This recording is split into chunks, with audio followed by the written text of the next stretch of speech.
commencer déjà, voilà, aujourd'hui c'est le 3e dimanche, sur le thème « Qui es-tu dans les bateaux, Jonas ou Paul ?» Qui es-tu dans les bateaux, Jonas ou Paul? Par la grâce du Seigneur, je vais essayer d'atterrir, de clôturer cette série d'enseignements aujourd'hui. Je ne pourrai pas revenir sur tout ce que nous avons dit pendant au moins 2 dimanches. Aujourd'hui le 3e.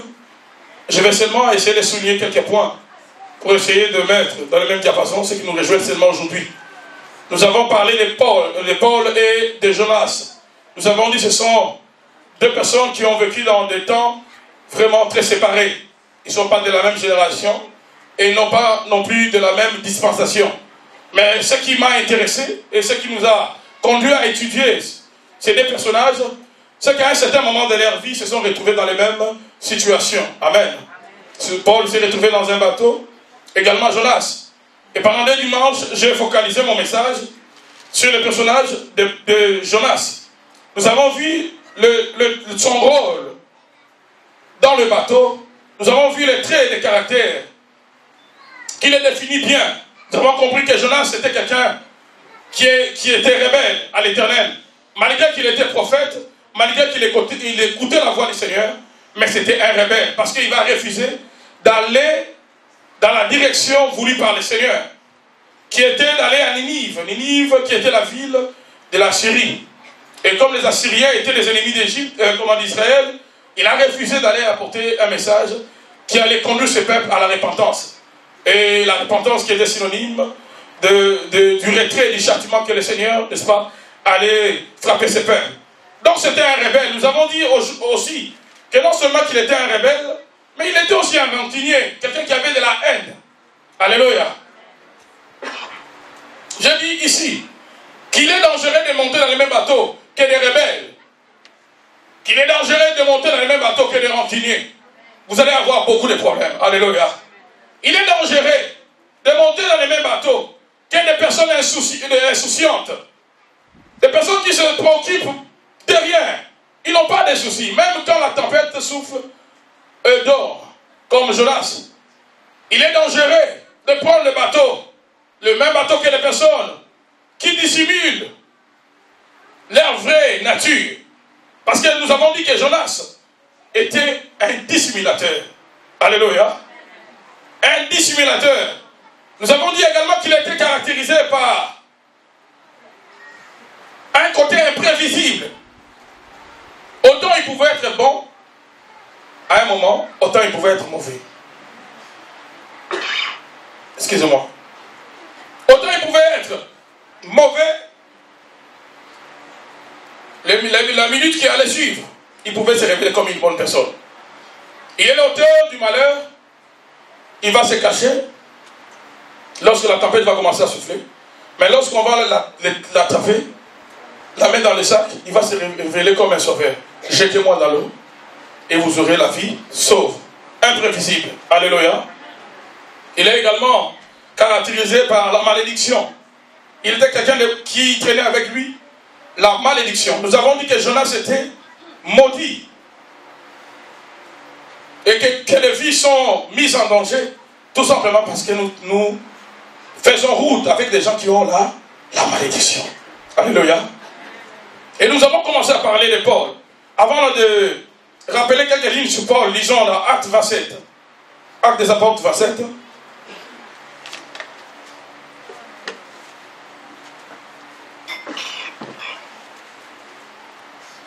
Actes des Apôtres 27.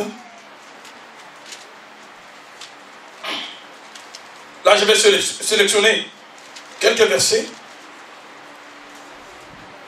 Nous allons lire à partir du verset 9e. La Bible dit ceci: un temps assez long s'était écoulé et la navigation devenait dangereuse, car l'époque même du jeûne était déjà passée. C'est pourquoi Paul a donné cet avertissement: mes amis, je vois que la navigation ne se fera pas sans dommage, qu'il y aura beaucoup de pertes, non seulement pour la cargaison et pour les bateaux, mais encore pour nous-mêmes. Verset 11e. Mais l'officier se fiait plus au capitaine et au patron du bateau qu'aux paroles de Paul. Comme le port n'était pas approprié pour l'hiver, La plupart ont été d'avis de les quitter pour essayer d'atteindre Phoenix, un port de la Crète orienté vers le sud-ouest et le nord-ouest, afin d'y passer l'hiver. Je saute. Je vais au verset 21. On a évité ces dommages et ces pertes. Mais maintenant, je vous invite à prendre courage, car aucun de vous ne perdra la vie. Seul le bateau sera perdu. En effet, un ange du Dieu auquel j'appartiens et que je sers m'est apparu cette nuit et m'a dit: Paul, n'aie pas peur, il faut que tu comparaisses devant l'empereur. Dans la crainte d'échouer sur des récifs, ils ont jeté 4 ancres à l'arrière du bateau et attendu le jour avec impatience. Mais alors que le marin cherchait à s'échapper du bateau et mettait les canots à la mer, sous prétexte de jeter les ancres situées à l'avant, Paul a dit à l'officier et aux soldats: si ces hommes ne restent pas sur le bateau, vous ne pouvez pas être sauvés. Alors les soldats ont coupé le cordage du canot et l'ont laissé tomber. Avant que le jour se lève, Paul a encouragé tout le monde à prendre de la nourriture en disant: c'est aujourd'hui le 14e jour que vous êtes dans la tente sans manger, sans rien prendre. Je vous invite donc à prendre de la nourriture, car cela est nécessaire pour votre salut, et aucun de vous ne perdra un cheveu de sa tête. Alléluia. 2 personnages dans des situations presque similaires, mais nous voyons que chacun d'eux manifeste des comportements très différents. Tandis que Jonas était le problème dans le bateau où il s'est retrouvé, il était l'auteur de la tempête. De l'autre côté, nous voyons Paul, il se révèle comme la solution. Alléluia. Dis au voisin: ne sois pas les problèmes, mais sois la solution. Dans tout bateau dans lequel tu te retrouves, tu as le choix, soit d'être le problème, ou tu as le choix d'être la solution. C'est à cause de Jonas que la tempête s'est levée et a commencé à secouer le bateau dans lequel il se trouvait avec des innocents. Mais tandis que Paul, il était innocent. Alléluia. Lui, il n'était pas à la base de la colère de la mer. Mais du moins, Dieu va l'utiliser comme la personne par laquelle tous les gens qui étaient dans le bateau auront la vie sauve. Voilà pourquoi j'aimerais répéter encore, mon frère, ma soeur, toi qui me suis cet après-midi, dans la vie, tu as le choix, partout où tu te retrouves, d'être soit le problème ou la solution. Dis au voisin: soit la solution et non le problème. Retourne à celui qui en arrière, dis-lui: mon frère, ma soeur, ne sois pas les problèmes. Vous savez, beaucoup de vies sont troublées aujourd'hui. Pourquoi? Parce que nous avons beaucoup de Jonas. Nous avons beaucoup de problèmes. Et leur caractère nous enfonce davantage dans les problèmes. Est-ce que je parle à quelqu'un? Ils attirent les problèmes et les caractères nous enfoncent davantage dans les problèmes. Beaucoup de Jonas. Ma prière est que toi, à qui le Seigneur a fait grâce d'écouter ce message, que tu sois un Paul dans le bateau de ta vie, que tu sois un Paul dans les relations, que tu sois un Paul à l'église, que tu sois un Paul en famille, des gens qui apportent la solution, non pas des gens qui maintiennent ou qui renforcent encore le mal. Paul, nous avons dit de lui ceci, par rapport aux caractéristiques de cet homme, nous avons constaté qu'il était à l'avance par rapport à tout ce qui était dans les bateaux. D'abord, laissez-moi souligner une chose, dans les bateaux, il n'était pas là comme le chef, ni comme le capitaine, mais il était un simple prisonnier. Est-ce qu'on peut dire un simple prisonnier? Malgré qu'il était un simple prisonnier, mais il était en relation avec son Dieu. Et sa relation lui a permis de comprendre ce que le capitaine du bateau ne pouvait pas comprendre, ce que le patron du bateau ne pouvait pas voir. Il a compris à l'avance que ce voyage-là allait être avec beaucoup de dommages. Et il a même averti, il était prisonnier, il a reçu le message, il va même avertir l'officier qui avait le leadership sur le bateau. Il va lui dire: regardez, le voyage que nous sommes en train de faire, nous risquons non seulement de perdre tout ce que nous avons comme bagage, mais même le bateau risque d'être en péril. Alléluia. Mais la Bible dit: l'officier ne va pas se fier aux paroles de Paul. Combien de gens échouent dans la vie, non pas parce qu'ils n'écoutent pas, mais ils écoutent la mauvaise personne. Est-ce que tu es avec moi? Tu es au voisin, écoute bien le pasteur. Combien de gens échouent dans la vie? J'étais en train de dire, non pas parce qu'ils n'écoutent pas, mais ils écoutent la mauvaise personne. Cet officier, il avait le choix. Soit d'écouter Paul, capitaine et le patron du bateau. Mais Luc, qui a écrit les Actes des Apôtres, il nous dit, cet homme qui avait l'autorité, qui avait le leadership dans les bateaux, lui va préférer refuser d'écouter les paroles de Paul. Il va préférer écouter le capitaine et le patron du bateau. Alléluia. Et ils vont continuer le voyage. Plus loin, ils vont voir que ce que l'homme de Dieu avait dit va s'accomplir. Mais nous avons souligné une chose importante sur Paul. Il pouvait voir à l'avance un danger que personne ne pouvait redouter. Ni les pilotes, ni les capitaines. Malgré son expérience, il n'a pas vu ce danger venir. Mais Paul, celui qui a été en relation avec le Seigneur, pouvait voir, celui qui avait la révélation, pouvait être, n'est-ce pas, au courant de tout danger. Que non seulement les bateaux, mais aussi l'équipage courait. Alléluia. Oh, que Dieu mette autour de toi des Paul. Je dirais même que Dieu fasse de toi, Paul, dans tout endroit où tu te retrouves. Et que tu aies la capacité de voir à l'avance des choses qui ne sont pas encore arrivées. Et que tu avertisses l'équipage qui sera avec toi. Beaucoup de familles seront sauvées si dans nos familles Dieu élève des Paul. Alléluia. Nos églises, la société sera sauvée si Dieu élève des hommes et des femmes de la nature de Paul, des gens qui peuvent voir en avance un malheur qui n'est pas encore arrivé. Je dirais même un malheur qui ne donne même pas de signes, ni de signaux. Alléluia. Vous savez, lorsque le ciel change la coloration, c'est facile de deviner que la pluie va tomber. Mais il y a de ces pluies qui ne donnent pas d'alerte. Il n'y a pas d'alerte, il n'y a pas de signe. Alléluia. En Afrique, nous connaissons de telles pluies. Vous voyez un grand soleil directement. Elle commence à tomber sans préavis. Ça vous mouille. Alléluia. Pas de signe. Pas d'alerte. Directement, la pluie. Mais lorsque nous avons affaire à l'épaule, même des événements qui peuvent arriver, que le monde du ténèbre peut-être prépare contre la famille, que le monde du ténèbre prépare contre un frère ou soeur, bien aimé dans le Seigneur, lorsque nous avons affaire à des hommes de la nature de Paul, ils pourront voir et avertir. Alléluia. Ils pourront voir et avertir. C'était une qualité pour Paul que de voir en avance ce qui n'était pas encore arrivé, ni être annoncé. Nous avons aussi, ou bien, ça je l'annonce aujourd'hui, un autre trait de caractère important que je souligne dans le personnage de Paul. C'est l'amour, je dirais même. Il avait un amour particulier pour son entourage. Alléluia. Alléluia. Il ne suffisait pas d'avoir l'information pour sauver tout l'équipage. Mais il fallait avoir de l'amour. Parce qu'il était prisonnier.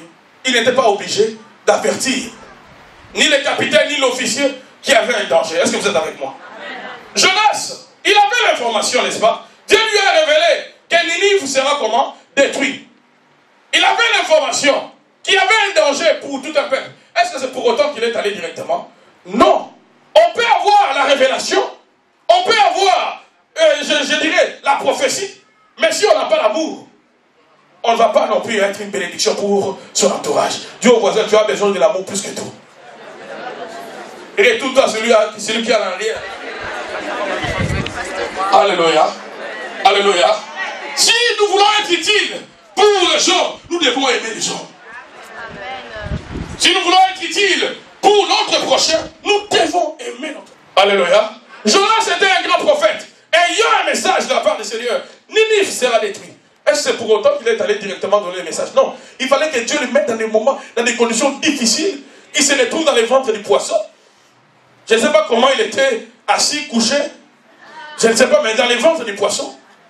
Et là, maintenant, il va comprendre que je dois obéir au Seigneur et livrer le message. Alléluia. Que Dieu nous donne, non pas des Jonas, mais des Paul. Non seulement des gens qui peuvent voir, mais des gens qui aiment à cause de leur amour, même s'ils sont dans les chaînes, même s'ils sont des prisonniers, même s'ils ne sont pas considérés, ils vont parler et nous allons avoir la vie sauve. Dieu donne-nous des hommes de la race de Paul qui ont de l'amour, prisonniers, mais il avait autour de lui des hommes qui représentaient beaucoup pour lui. Même l'officier peut-être qui pouvait être dur envers lui, je le sais. Paul manifester de l'amour. Vous savez, l'amour passe au-dessus de ce qu'on agit. J'allais dire, l'amour doit transcender les actions que ton prochain pose à ton égard. Si tu dois aimer seulement celui qui fait du bien envers toi, Jésus a dit, qu'est-ce que tu fais d'extraordinaire?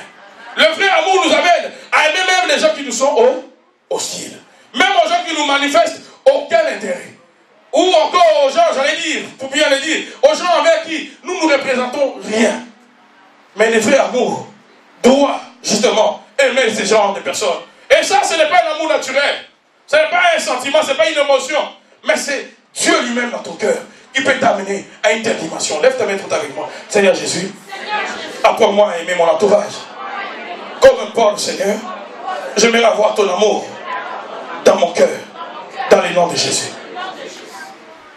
Il a fait l'amour, mais pas seulement l'amour. Nous constatons, si on analyse bien le caractère de Paul et son rôle dans le bateau, nous allons constater une autre qualité qu'il avait. Remarquez au verset 21. Revenez avec moi dans les textes. Acte 27, 21. Il aurait fallu de m'écouter. Il aurait fallu, pardon, m'écouter, de ne pas quitter la crête, afin d'éviter ces dommages et ces pertes. Mais maintenant, je vous invite à prendre courage, car aucun de vous ne perdra la vie. Seul le bateau sera perdu. En effet, courage, j'ai confiance en Dieu. Tout se passera comme cela m'a été dit. Nous devons toutefois échouer sur une île. Alléluia. Un autre caractère important que cette histoire nous permet de souligner dans les personnages de Paul, c'est son sens de leadership. Est-ce qu'on peut dire le sens de leadership? Bien aimé dans le Seigneur, beaucoup de bateaux, beaucoup de familles, beaucoup de hommes seront sauvés. Si dans les bateaux dans lesquels tu montes, tu embarques avec des vrais leaders. Alléluia. Beaucoup de familles seront sauvées si nous avons des vrais leaders qui savent s'élever au moment important. Alléluia. Il avait le sens de leadership.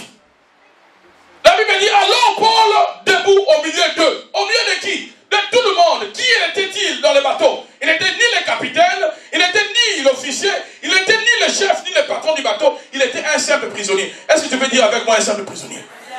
Il n'avait aucun titre dans le bateau. Mais quand tout le monde était découragé, lui se lève. Il se met debout quand tout le monde est assis et est abattu. Lève ta main droite avec moi. Seigneur Jésus, fais de moi un leader. Alléluia. Ça doit être ta prière, mon frère, ma soeur.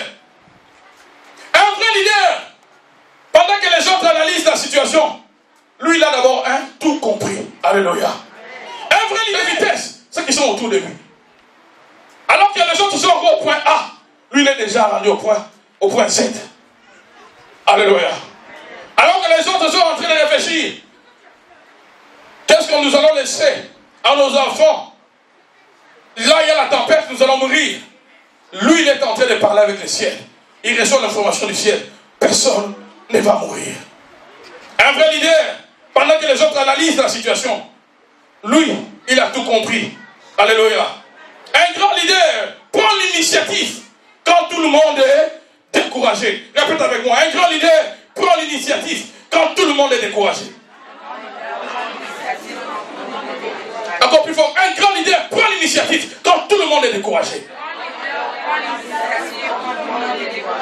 À un certain moment, lorsque dans ma famille, nous avons perdu notre frère aîné, il est mort à une époque où c'était lui qui commençait à aider la famille. Il travaillait, il avait sa voiture et il avait déjà fiancé. On devait même faire sa dot, je pense, quelques mois avant son décès.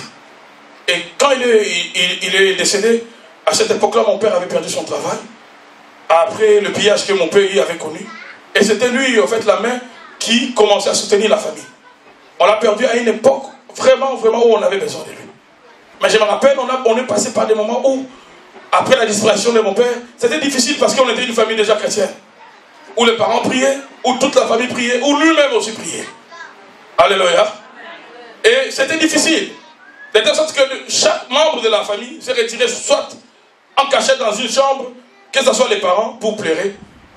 Et on vivait une période vraiment où on avait besoin de quelqu'un qui pouvait secouer un peu la famille. Alléluia. Où je me rappelle, ma mère qui souvent était forte, à cause de la disparition de son fils aîné. Vous savez, le fils aîné, le premier enfant que tu as porté dans ton ventre, c'est celui-là que Dieu décide de récupérer. C'était une souffrance pour elle. Et je me rappelle, il y avait dans la chambre de mon père une table où il y avait souvent ses photos. Quand j'entrais, je voyais les photos de mon frère. Et à un moment, je me disais, est-ce que ça valait la peine que ces photos soient ici? Alléluia. Je me rappelle, mon frère Thierry était trop attaché à mon frère aîné. Il pleurait beaucoup. C'était difficile. Je me rappelle, un soir, on s'est retrouvés. On avait des salons, le petit salon, c'était pour les enfants. On s'est retrouvés au petit salon avec mon père. Et tout le monde, papa a dit, on doit arrêter de pleurer. On doit arrêter de pleurer. Jean-Claude est parti. Maintenant, il faut relever la tête. On doit dire à Dieu, Seigneur, nous sommes vraiment coincés, dos au mur. Il faut que tu te révèles. Alléluia. Je me rappellerai de cette prière que nous avons fait en famille, entre tous de pleurer, mais entre de prier. Mais c'est cette prière-là, ces jours-là, avec le leadership des parents, qui nous a sortis de ces deuils-là, auxquels on était resté pendant plusieurs mois après la disparition de notre frère. Alléluia. Au moment où tout le monde est découragé, nous avons besoin de vrais leaders. Même dans la famille, même dans les couples. Au moment où on essaye de faire un projet, ça ne marche pas. On essaie d'aller à gauche, ça ne marche pas. Nous n'avons pas besoin des gens qui découragent. Nous n'avons pas des gens fatalistes. Des gens qui sont là que pour dire c'est fini, on va mourir.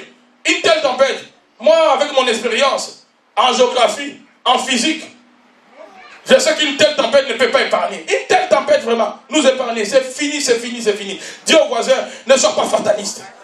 Nous avons des gens courageux, besoin des gens qui sont courageux. Des femmes courageuses, qui ont eux-mêmes ou elles-mêmes le courage et qui communiquent ce courage aux autres. Ça, c'est un leader. Même à l'église, il arrivera toujours. Vous savez, lisez dans la Bible, la plupart des églises, dont la Bible nous parle, et pour lesquelles l'apôtre Paul a écrit les épîtres, il n'y avait pas que des anges, il y avait des problèmes terribles dans ces églises-là. Mais Paul s'est révélé comme un grand leader. Voilà pourquoi il a écrit ces épîtres. Pour remédier à des problèmes de foi très compliqués à résoudre. Alléluia. Nous avons besoin de vrais leaders. Dans des moments difficiles. Un leader qui rassure. Alléluia. Un leader qui rassure. Remarquez ce qu'il dit, Paul. Il dit alors, Paul debout au milieu d'eux.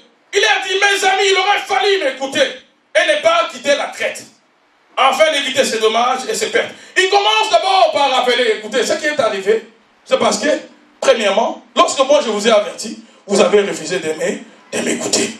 Mais il ne va pas rester dans la remarque. Il ne va pas s'éterniser dans la remarque. Il va avancer. Alléluia. Et s'il a fait une telle déclaration, ce n'est pas parce qu'il s'est moqué d'eux.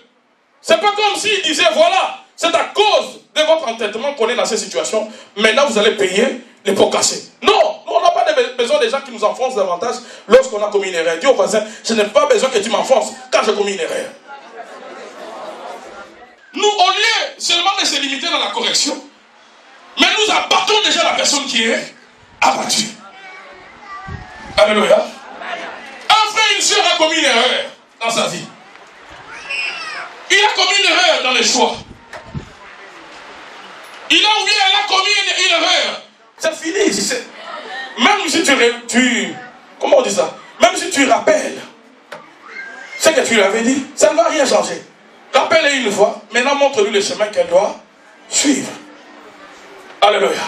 Et c'est cette approche que Paul va adopter avec ceux qui étaient dans l'équipage.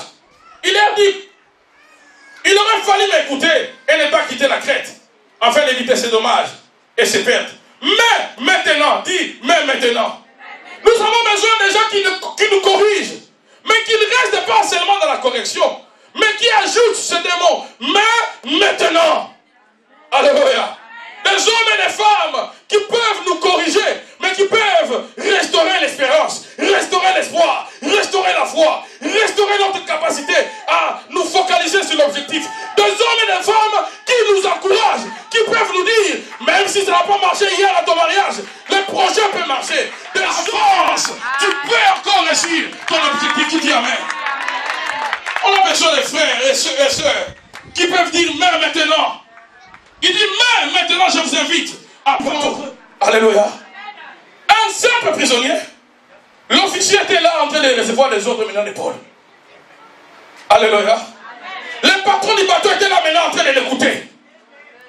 Le capitaine, celui qui était têtu au départ, qui a refusé l'orientation et les conseils d'épaule, ils étaient tous là en train de l'écouter. Un simple, il n'a pas usurpé le pouvoir, mais tout le monde a reconnu en lui. Non, il est prisonnier, mais il n'est pas comme tous les autres prisonniers. C'est lui qui doit nous conduire. Alléluia. Sans résister, il va se mettre debout. Il va commencer à donner des directives. Il va commencer à encourager. Alléluia. Que Dieu nous suscite. Ou que Dieu fasse de nous des hommes et des femmes de cette nature. Des courageux. Non pas des hommes et des femmes lorsqu'ils perdent le travail. Ils décident de se donner la mort. De tuer les enfants. Comme on le voit dans cette société. Non pas des hommes qui se laissent abattre par les circonstances alors qu'ils ont encore la vie. Quelque part, Salomon le sage a dit, aussi longtemps que tu vis, il y a toujours à espérer. Même un petit chien, là j'exagère, il a dit un chien vivant vaut mieux plus qu'un lion mort. Aussi longtemps que le chien vivant, il a de la valeur parce qu'il a la vie. Même si le lion était fort et grand, mais quand il n'y a plus la vie, il n'y a plus la vie. Alors quand tu espères, même si tu perds le travail, il y a encore une opportunité demain qui peut venir dans ta vie. Voilà pourquoi souvent de ces genres de personnes, quand ils portent se ferment, appellent les opportunités nouvelles. Témoigne au Seigneur que je crois que tu es capable. C'est lui qui m'a donné. Et celui qui a repris, il est capable encore de me redonner à nouveau. J'étais en train de dire, c'est lui qui t'avait donné et qui reprend. Il est capable de te redonner à nouveau. Job avait compris cela. Voilà pourquoi il ne s'est pas laissé abattre. Même si tous ses enfants étaient pris. Même si Dieu lui a retiré la santé. J'allais dire, même si le diable l'avait frappé des ulcères. Il a dit, le Dieu du ciel m'a donné, il a repris. Mais il est encore capable de me redonner. Non seulement de me redonner, mais de doubler ce qu'il m'avait donné à nouveau. Il est capable. Il est capable de te donner à nouveau. Alléluia. Voilà pourquoi ne perds pas espoir. Regarde le voisin, dis-lui, ne perds pas espoir. N'abandonne pas facilement. Alléluia. Même si aujourd'hui, ma soeur, mon frère, on te regarde comme sans valeur. Ne perds pas espoir. Alléluia. Même si ma soeur ou mon frère, cet homme t'a quitté, cette femme t'a quitté, ne perds pas espoir. Alléluia. Dis-toi, j'ai encore de l'espérance. L'espérance de partir d'une grande entreprise. L'espérance de me marier. L'espérance de finir mes études. Peut-être ça n'a pas reçu en chimie. Ça n'a pas marché en biologie. Mais je peux aller étudier à l'éducation. Je tente l'objectif de ma vie. Regarde le voisin, bouge-lui, sois courageux. Sois courageux. Alléluia. Nous avons besoin des hommes et des femmes qui rassurent. Des hommes et des femmes. Quelqu'un dit, il reprend un peu, mais il encourage plus. Alléluia. Il reprend un peu, mais il encourage plus. Son but n'est pas de se moquer de l'équipage qui lui ont refusé. Ça veut dire qu'ils ont refusé de l'écouter, mais plutôt de les motiver. Alléluia. Sans attendre, il exprime clairement ses intentions au verset 22. Car aucun de vous ne périra. Alléluia. Il exhorte son équipage à se fortifier. Car c'est ça la vraie nature d'un leader. Un vrai leader fortifie. Alléluia. Si en temps de crise, a dit quelqu'un, qu'un vrai leader fait ses preuves. C'est dans les moments de crise où ça ne va pas dans les couples qu'un vrai leader doit se lever dans les couples. C'est un vrai leader, toi l'homme, tu peux te lever dans les couples. Chérie, ça ne marche pas ces jours-ci. Au lieu d'envisager les divorces, on va à l'église. Prenons le temps de prier. Demandons même la clé. Allons-y. On a besoin de la prière. Quand toi tu dis A, moi je dis B. Au lieu que nous puissions jouer à ces jeux de A et B, allons chercher le Seigneur. C'est dans les temps de crise qu'un vrai leader fait ses preuves.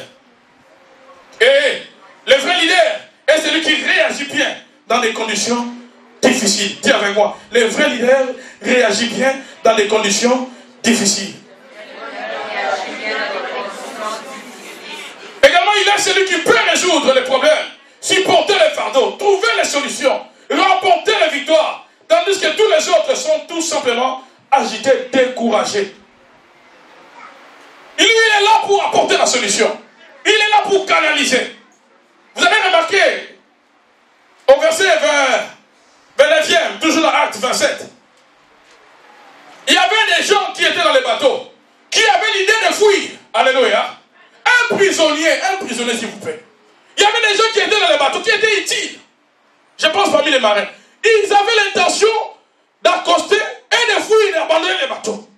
Paul a compris leur intention. Il va dire aux officiers, si ces gens-là, qui connaissent l'eau, qui peuvent nous aider dans les bateaux, quitte ces bateaux, nous tous on va mourir. Alors empêchez ces gens-là de fuir.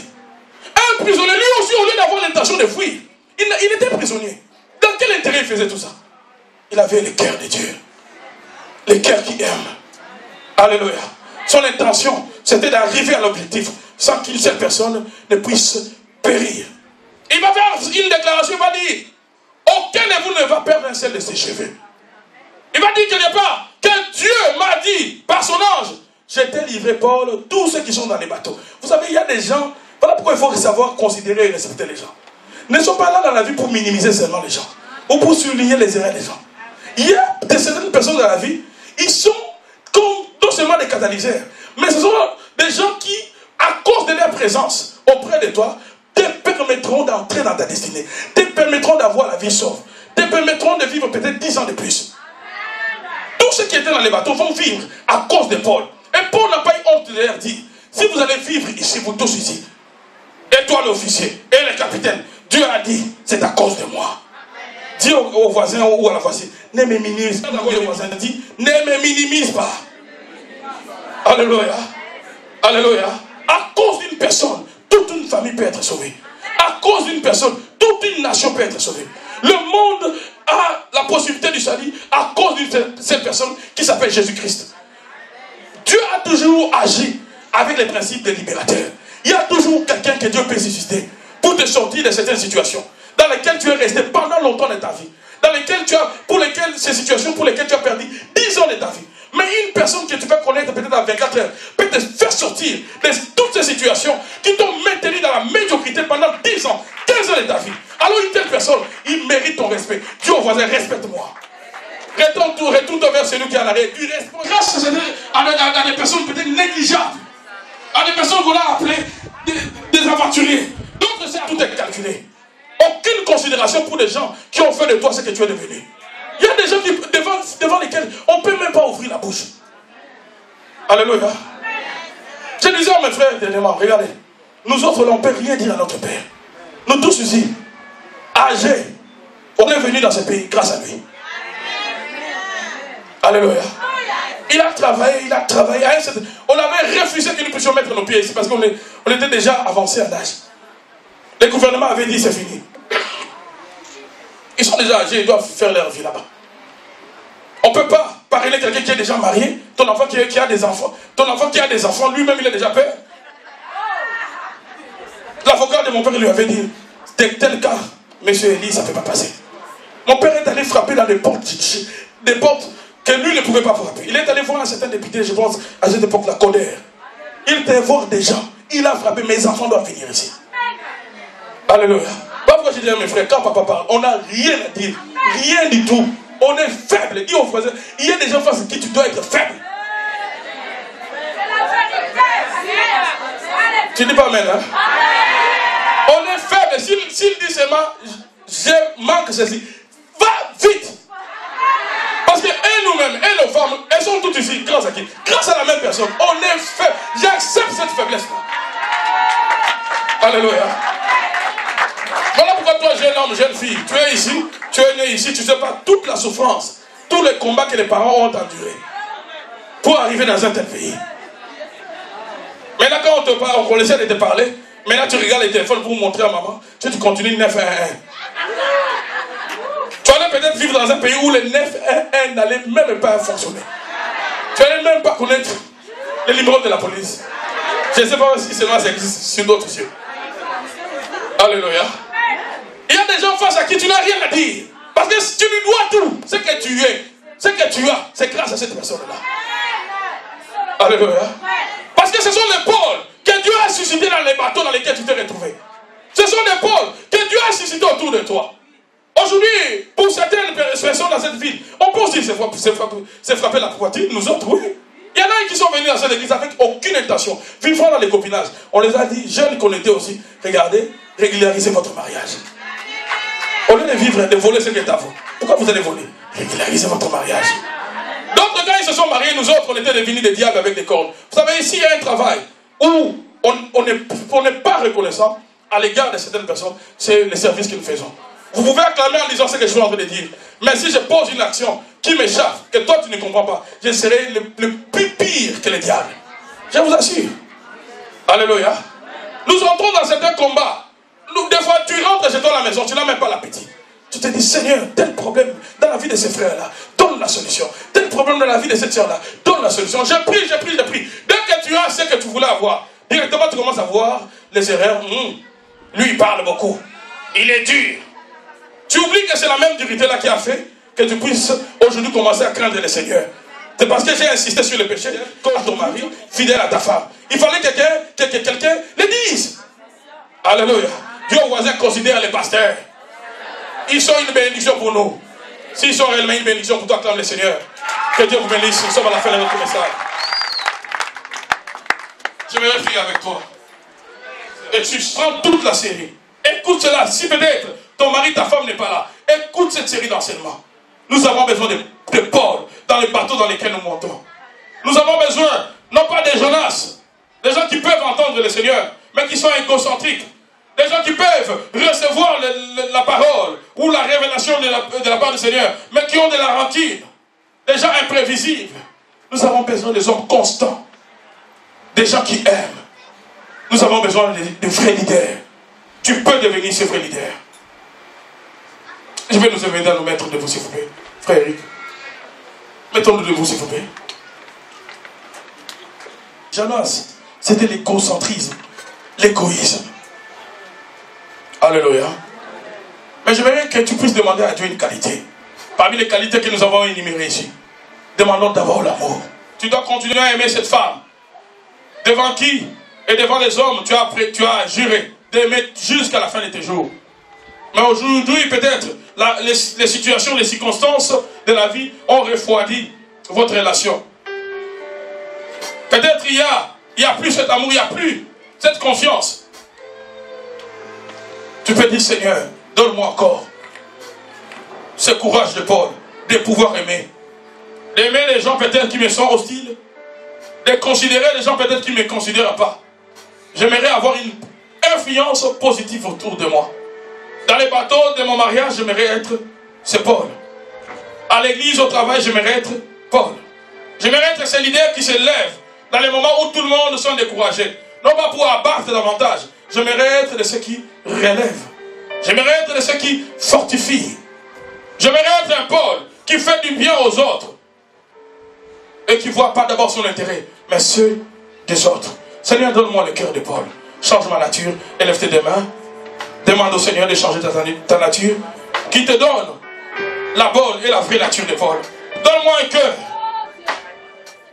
Nous avons besoin de toi. Alléluia. Parle au Seigneur. Parle au Seigneur. Si Dieu t'a parlé. Maintenant, toi parle au Seigneur. Ouvre ta bouche, dis Seigneur, je n'aimerais pas être là. Comme un leader qui détruit ses sujets, mais qui encourage, qui restaure. Parle au Seigneur, mon frère, ma soeur, parle au Seigneur.